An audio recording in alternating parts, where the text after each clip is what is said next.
Sveiki, čia Reidas. Sena ir amžina laida apie amžinas vertybės keliuose.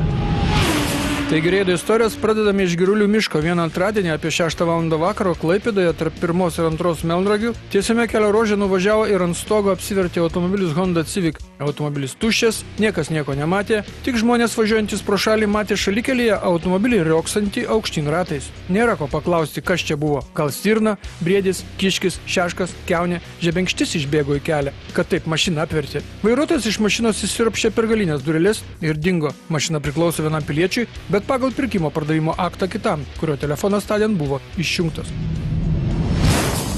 Tuo pačiu metu antradienį taip pat apie 6 val. Vakaro Klaipėdoje Taikos prospekte prie vieno prekybos centro girtas automobilio Apple Sintra vairuotojas Igoris, važiuodamas atbulas, nestipriai atsimušė į automobilį Renault Space. Kur atsimušė? Kaip? Atbulinį važiuodamas. Atbulinį, matot, su to Apple, su fara čia prabrėžė ir čia va. Supratau. Nu, va, matosi, ant faros ir ten. Aha, nu niekinė avarija, atbulas žodžiu. Niekinė avarija, o reikalų dabar bus. Prieš dieną iš jūros grįžusiam jūreiviui Igoriui nustatytas sunkus girtumo laipsnis 2,72 promilės alkoholio. Girtas esat? Taip. Kokią progą pasigėrėt? Antradienį? Iš jūros atėjau. Iš jūros parėjot? Taip. O vyras, kur buvot? Pietų Kinijos jūroje? Toliau dar. Dar toliau? Taip. Toliau aš jau nebežinau. Tai pasigėrėt su draugais ir važiavot? Šiaip jūreiviai blaivus taip kažkaip keistai vairuoja, o girti tai vapšė. Iš tikrųjų. Dabar žinot, problemų turėsi šiokių tokių. Tai va. Bet šiaip gerai nusiteikęs viskas, tvarkoj, šypsotės viskas. Čia mano kaltis yra. Ne, be abejo, čia. Ne čia jūsų kalti, ne čia mūsų. O vienas gerėt, ar, pavyzdžiui, su draugais, ar dar kažkaip šiaip įdomu? Čia mes tačiau vienas. Vienas? Supratau. Nu ką tada? Pinigų jūreivis turi baudoms. O teisės, kada jūroje esi, tai nereikalingos. Jūreivio automobilyje buvo vaikas, kurį vėliau užsivežė mama. Dokumentai apie šį įvykį keliaus į teismą, kur skiriamos bausmės yra rūsčios. Ir jeigu pinigų baudoms jūreivis turėtų turėti, tai svarbaus dokumento, vairuotojo pažymėjimų, tai jau nebe. Šturmanų ir Naikupės gatvių sankryžoje taksi automobilis išvažiuodamas iš šalutinio kelio su keleiviu sukūlė krovininį transportą, bet taip sukūlė, kad abiems vėliau prireiks techninės pagalbos. Buvo iškvietimas, atvažiavau į 3 polikliniką ant Kalniuko, paėmiau klientą. Važiavau, nepastebėjau to ženklo, išlėkiau, pasirodo čia pagrindinis. Va, ir viskas. Iš kairės mašinoje atvažiavo autobusėlis į trenkį. Važiavau pagrindinių gatvę tiesiai ir viskas iš šaltinio nepristabdė ir įsitrenkė. O greitis koks buvo? Mano ir jo. Jūsų? Mano normalus, ką aš žinau, 50, gal 55. O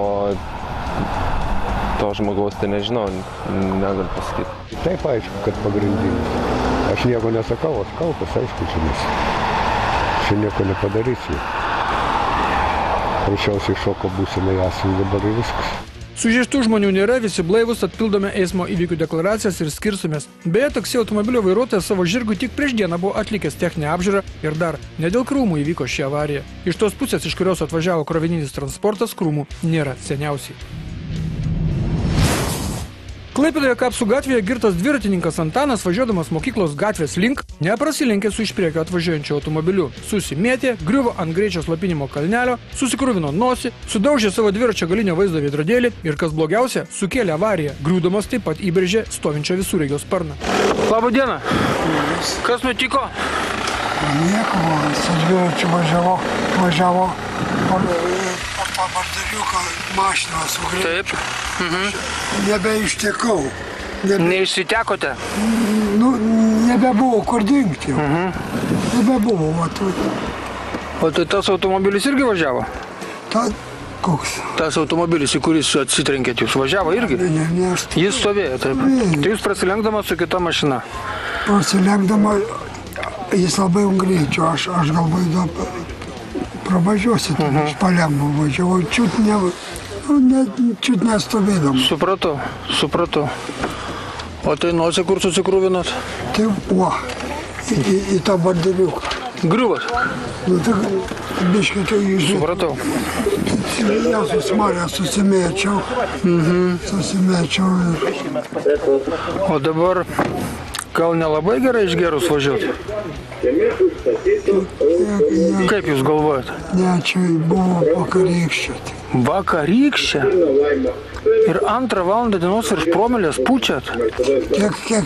Virš promilės pučiat? Virš 1 promilės? Ką ten alaus bonkė išgėriau prikrautis? Tai šiandien? Nu tai čia vakarykščiai dar šiandien plius, nu tai aišku, kaipgi ne. Labą dieną. Bet aš... Bet dabar reikalų bus, avarija, girtas, o Jėzau. Aš nieko blogo tikrai nepadariau. Ne, jūs matosi, doras žmogus esat, viskas yra tvarkoj. Tik kad girtas, nu tai pensininkas, doras pensininkas tada. Nu laikykitės, ką dabar jau čia. Reikalų bus dabar.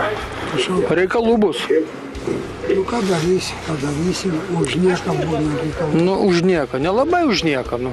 Antanas už girtą avariją nubaustas 95 eurų bauda. Dviratis nėra konfiskuojamas, tai Antanai iki kito karto. Kretingos gatvėje Audi vairuotojas, kuris dar nežino, kaip atrodo vairuotojo pažymėjimas su jo atvaizdu, suko į kairę ir susidūrė su kabrioletu Opel, kurį vairavo mergina, kuri nenorėjo filmuotis. Tik tapkutes, sakė, galima filmuoti, o veido tai jau ne. Ne tai ne. Laida Reidas ne podiumas ir ne selfių studija. Čia rimti dalykai vyksta, čia vyksta avarijos. Kas vairavo tą?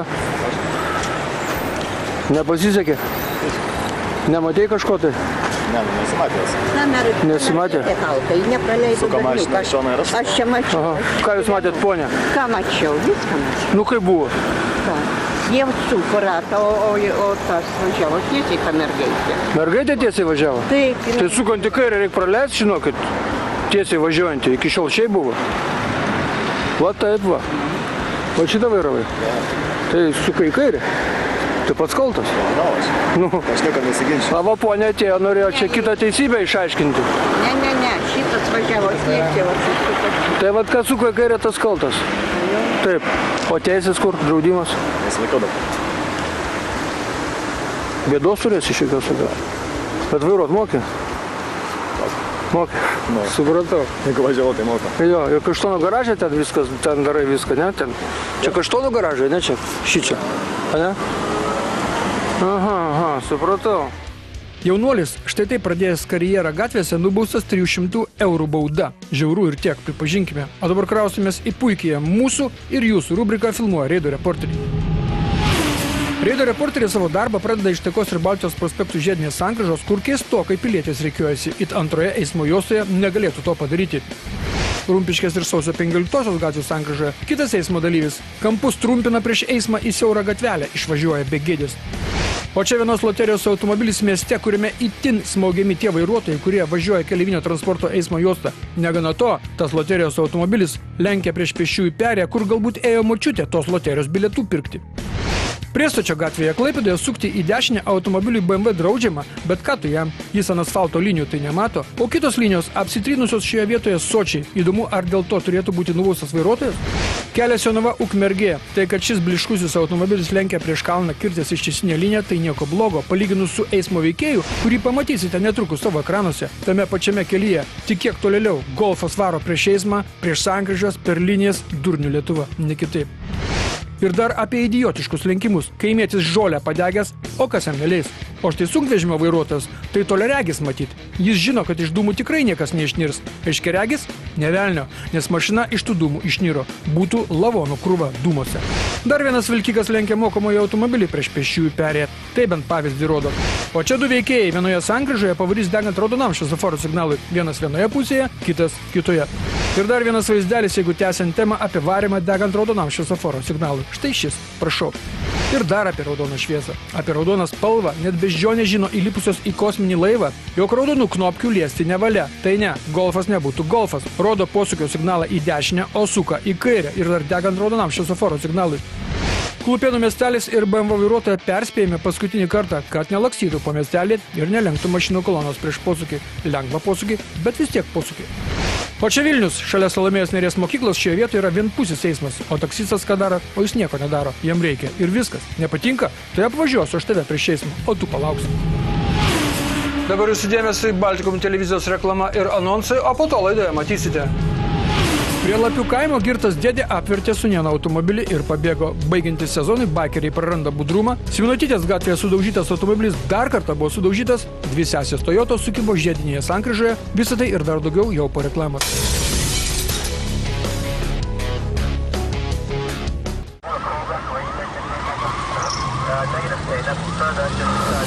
Tiek buvo reklamos ir anonsų, o mes rodome tai, ką žadėjome iki jos. Baltijos ir Taikos prospektų žiedinėje sankryžoje susidūrė 2 japoniškos mašinos, 2 Toyotos Corollos, viena naujesnė, kita senesnė, viena juoda, kita sidabrinė. Tarp gentainių kilo diskusija. Šunelė, kaip čia buvo? Nedrebėk, nedrebėk. Nedrebėk, nedrebėk, nedrebėk. Matai, man su ratu jis va užsuka, jeigu ir būčiau jam važiavęs į jį, tai būtum tik apsibraidžiai gražiai. A jūs man nachališkai specialiai. Opa! Ne, nu specialiai nieks avarijų nedaro, mielas ponė. Bet jūs skaitėt važiavimo kryptį. Tai aš važiavau už 3 paskui perėjau vieną. Va, jūs skaitėt važiavimo kryptį, taip teisingai. Nu, bet žinot, reikia keisti važiavimo kryptį tuo metu, kad niekam nekliudytum. Kelių policijos pareigūnai pamatavo, pasvėrė, išklausė ir nusprendė, kad kaltas dėl avarijos lieka sidabrinės Toyotos vairuotojas, nes tai jis keitė važiavimo kryptį, o keisdamas užkliudė šalia važiuojančią sesę. Atkakame iš Šilutės ir Dubysos gatvių sankryžą. Avarija šiai vietai būdinga, kai už minėtos sankryžos mašinos pradeda judėti lėčiau. Tai buvo ir šį kartą. Peugeot plojo į 6 Mazdos galą. Priekį sustabdė greičiau mašinas. Aha. Greičiau jinai nespėjo moteris. Bet jūs spėjot sustabdyti, nieko, viskas tvarko žodžiu. Su diržais buvot, viskas. Sužeistų nėra, tai pildom deklaracijas ir skirstomės. Iš tikrųjų. Nors Peugeot priekis palinko, bjauriai sužeistų žmonių nėra, tai ir skirstomės, mylėjai, pildyti šonan eismo įvykių deklaracijų, nes netrukus prasidės pikas ir užsikiš viena iš 3 miesto arterijų konkrečiai. Raudonės gatvėje motociklas pabandė aplenkti į Turgaus automobilių stovėjimo aikštelę sukantį Volvo. Sukau čia. Jūs sukot į kairę, taip? O jisai ką darė? Jis man iš šoną atsitrenkė, lenkė, sakė. Jisai lenkė? Supratau. O čia galima lenkti? Negalim, sankryžoje negalim. Jo. O tai greitai iškvietėt? Nereikia, sakė. Nereikia, sakė? Tai ką darysit? Išsikvietėm policiją. Ai, policija atsikvietės? Ja. Baikeris sėdi savo prie stulpo ir telefonų reikalus tvarko. Nei jis susižeidė, nei jis normaliai paaiškinti žiūrovams gali, kodėl lenkia tvarkingai važiuojantį automobilį per kairę pusę, o ne per dešinę. Juolab ten daug vietos buvo. Kadangi kilo ginčiai, tai policija paskyrė bylos nagrinėjimo datą, o tada buvo nuspręsta, kad kaltas dėl avarijos liko. Tai baikeris. Simonotytės gatvėje mergina išvažiuodama iš 11 namo kiemo užkliuvo už gatvę važiavusio automobilio Mitsubishi, kuris kartais būdavo taksi automobiliu. Ir tas dar atsimušė į jau ir taip sudaužytą automobilį Peugeot. Jinai jau čia stovi pusę metų ir jinai sudaužyta jau senai. Šitą? Taip. Bet vis tiek jūs į ją atsimušė. Čia, va. A jums sustojo gal kas nors išlys, sakykit? Tai nežinau, kaip čia. Kaip? Sustojo jums kas nors sustojo? Golfas pastatytas ir metras koks nuo krašto. Kas buvo pastatytas? Golfas. Golfas, aha. Koks metras nuo krašto, mes nusipaveikslavom viską. Aha. Nu, užpakalis buvo išlindas. O mes čia tai mašinai tik čia kliūdėm, nes ten buvo jau sulaužyta. Supratau. Tai nežinau. Buvo sudaužyta jinai jau kokią pusę metų. Supratau. Tai čia tų mašinų buvo todėl, kad iš darželio turbūt vaikus važiuoja pasimti, ne? Kiekvieną kartą taip yra. Nes aš čia ne pirmą kartą atvažiuoju iš tikrųjų. Taip, ir čia sustato, bet kaip, aš išlindau truputį, nespėjau jie sustabdyti. Supratau. Nes aš jau buvau pristabdžius, sustojus pilnai, o jie nespėjo sustabdyti. Man, matau, vaikišką knygutę, nebuvo, viena buvo. Ai, pasimt važiuot, viskas tvarko žodžiu. Žmonės skundėsi, kad neįmanoma per taip pastatytus automobilius išvažiuoti į gatvę, nieko nesimato. Visi varė ant Peugeot, kuris čia stovi sudaužytas jau daug savaičių, bet jis nieko nepažeidžia. Juolab šį kartą avarija atsitiko su kaltajam atvažiavus visai iš kitos pusės. Vieną penktadienį apie 3:30 popiet Klaipėdos policija gavo pranešimą, kad Klaipėdos rajone netoli Lapių kaimo apsivertė automobilis. Lengvojo automobiliu Audi nuo kalno važiavo jaunuolių pora. Iš šalutinio kelio išlindo traktorius ir trenkėsi į dešinę automobilio pusę. Automobilis vertėsi ant stogo, numušė kelio ženklą ir aukštyn ratais nučiuožė atitvarų dar 14 metrų. Iš automobilio išsiropšęs vairuotojas Sikstas ir keleivė Ugnė iš karto pažino traktorininką. Artimas giminaitis Antanas yra Siksto tėvo brolis ir jis buvo girtas. A tam savažiavot, supratau? Iš Alkūnės supratau, kad važiavot. O kas nutiko? Kišo traktorių į pagrindinį kelią. O jūs važiavot nuo kalno? Jo. Nuo kalno.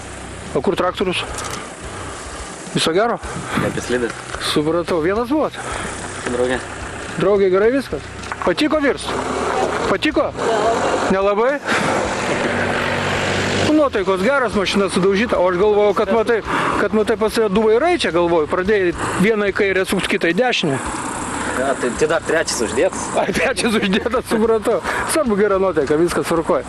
Aišku, traktorių pažinsit? Pažinsit? Žinot kas? Tai žodžiu, medikų nebuvo čia. Nebus įskaitinės avarijos, ne? Tu viską padarai. Apvirtot, sutvarkėjai sužeistus žmonės, žodžiu, iškvietėt policiją, pažinot dėdę, traktoristą. Viską supratau. Nu, kad visose avarijose taip pozityviai būtų nusiteikę žmonės, tai būtų tiesiog nuostabu. Gerai, kad laimingai baigė. Kai girtuokliui Antanui buvo paaiškinta, kad bus kviečiama policija, nes reikia įforminti automobilio sudaužymą, jis pareiškė, kad važiuoja skandintis ir sėdės į traktorių iš įvykio vietos pasišalino. Jaunuoliai per avariją beveik nenukentėjo, tik 22 metų vairuotojui Sikstui šiek tiek nubrozinta ranka. Policijos pareigūnai pradėjo traktoriaus ir jo vairuotojo paieškas, kurios nebus sudėtingos ir neturėtų užtrukti, nes bėglys žinomas ir aišku, kuris gali slapstytis. Pirmadienis. Klaipėda. Liepų gatvės grindinys. Vaizdas iš keleivinio autobuso, kuris netrukus atsirenks į kitą keleivinį autobusą, sustojusi autobusų stotelėje šalia savivaldybės. Dėmesio į ekraną. Dabar kitas vaizdas iš kitos kameros, bet mes apie tą patį. Avarija ta pati, avarija Liepų gatvėje, kai susidūrė du keleiviniai autobusai. Ir vaizdas puikiai iliustruoja, kodėl atsitiko ši avarija. Vairuotojas ne muzikos ieško, ne radiją reguliuoja, ne kondicionierių tvarko. Jis bando sutvarkyti dėtuvę, kad daiktai ant galvos nekristų. Žodžiu, daro viską, tik nevairuoja. Tiksliau vairuoja, bet nežiūri į kelią. Ir avarija nepaprasta, nes per ją sužeista močiutė. Štai ten stovinti gale. Matote, ji ruošiasi išlipti, kai po smūgio nuvirto ant grindinio ir susimušė krūtinkaulį. Geresnio pavyzdžio nereikia, kad jeigu vairuoji, tai vairuoji. Jeigu kitus reikalus tvarkai, tai tvarkai, o ne vairuoji. Tokia buvo įžanga į mūsų ir jūsų rubriką Filmuoja Reido reporteriai. Reporteris atsiprašo už vaizdo kokybę, atsiprašome ir mes, bet svarbu valstybiniai numeriai vėliau pasimatys. Žardės žiede nieko naujo. Į žiedą reikia įvažiuoti iš antros į antrą, iš trečios į trečią. Tai ne, tas veikėjas iš kairės pusės lenda, o jo neleidžia, tai jis iš žiedo išvažiuoja kirsdamas ištisinę liniją ir šiaip netaip užlindęs mums parodo tos valstybinius numerius. Užkišo. Karšta. Skuba pilietis ledus po Žemaitiją vežiojantis, tai ir lenkia prieš geležinkelio pervažą. Ir tai dar ne viskas, lenkia ir kombainą prieš kitą kombainą. Ką padarysi, karšta, skubėti reikia, juk nesilkę vežioja, o tik ledus. Jeigu tęsiant lenkimo prieš geležinkelio bėgius temą, tai nereikia toli važiuoti. Vilnius Dūmų gatvė ir čia pavaryta per bėgius narsiai su parketiniu automobiliuku. Kitoje Vilniaus gatvėje išvažiuodamas iš šaltinio kelio automobilistas, nors tai ko gero neįs, o ji vos neužkliuvo už darbininko žolę pjaunančio ir dar vos negavo į galą, o juk būtų kaukus po to nesavų balsų. Ir dar Vilnius, Antakalnio ir Klinikų gatvės sankryža, ženklas leidžia sukti tik į dešinę. Tai autobusėlio vairuotojas rodo, kad jis nesuks į dešinę, jis suks į kairę. Tai už jo stovės automobilistas jį lenkti, o tas ir pasuko kairėn, kaip jam geriau. Mercedeso pasirodymas keistokas, kirtęs ištisinę liniją, jis pasuks per plytą į degalinės teritoriją. Ko ne savaitės pavairavimas. Ir kita istorija apie važiavimą prieš eismą. Čia jau Klaipėda, Vingio gatvės gale, kur kitas maršrutinio taksi vairuotojas susiruošė ką, ne tik apsisukime prieš eismą, bet ir toliau pavarė prieš jį, prieš eismą. Kitas keleivinio transporto vairuotojas irgi geras. Smiltelės gatvėje jau užsidegus raudonam šviesoforo signalui, jis vis tiek skuba. Pėsiai jį apvažiuoja ir kuris nuskubėjo, autobusų sustojime tai nesustojo. Ir toliau laidoje pakalbėkime apie raudoną šviesą. Tilžės gatvė. Privažiavo Passatas prie šviesoforo, galvojame palauks leidžiamą šviesoforo signalą. Nė velnio, nesulaukė, nuvarė kairėn, nesulaukęs žalio. Taikos prospektas pėsčioji irgi spalvų neskiria, o eismas čia greitas ir intensyvus. Kai lėks kitą kartą tie maišeliai į orą, tai produktų ir kūno dalių nesurinksi, panelė, ponė, pažeidėja. Ir jeigu tęsiant Taikos prospekto pažeidėjų ir pėsčiųjų temą, tai prašau. Važiuojame mes Taikos prospektu, savo ruošiamės merginą praleisti einančią mums iš kairės pusės, o čia tik baltas, atlėkęs keleivinio transporto eismo juosta, vos nepakėlė merginos į orą. Ir kitas veikėjas vežiojantis žmonės pasižymės Herkaus Manto gatvėje. Bet tai čia jau variantas. Tai tikrai, kad raudoniau nebūna. Stebėkite anoje kelio pusėje. Du jau pavarė degant geltonam šviesoforo signalui. Tai mums iš nugaros privažiuoja taksi automobilis, kuris varydamas per skaisčiai raudoną vos nesutraškė žmonių. Gerai, kad jis suprato, kad jiems degantis žalias šviesoforo signalas dar nieko nereiškia. Ir savaitės pavairavimas priklauso Jodo 5X vairuotojui Liepų gatvėje, kuris įvažiuodamas į apsisukimą atrado papildomą eismo juostą, o po to nuvarė į kalną prieš eismą. Ačiū, mėlyjei, kad pusvalandį praleidote kartu su laida Reidas, na, o mes pasimatome kitą antradienį 8:30 vakaro. Baltikum televizija rodys Reidą. Būkite aplankyti. Sudie.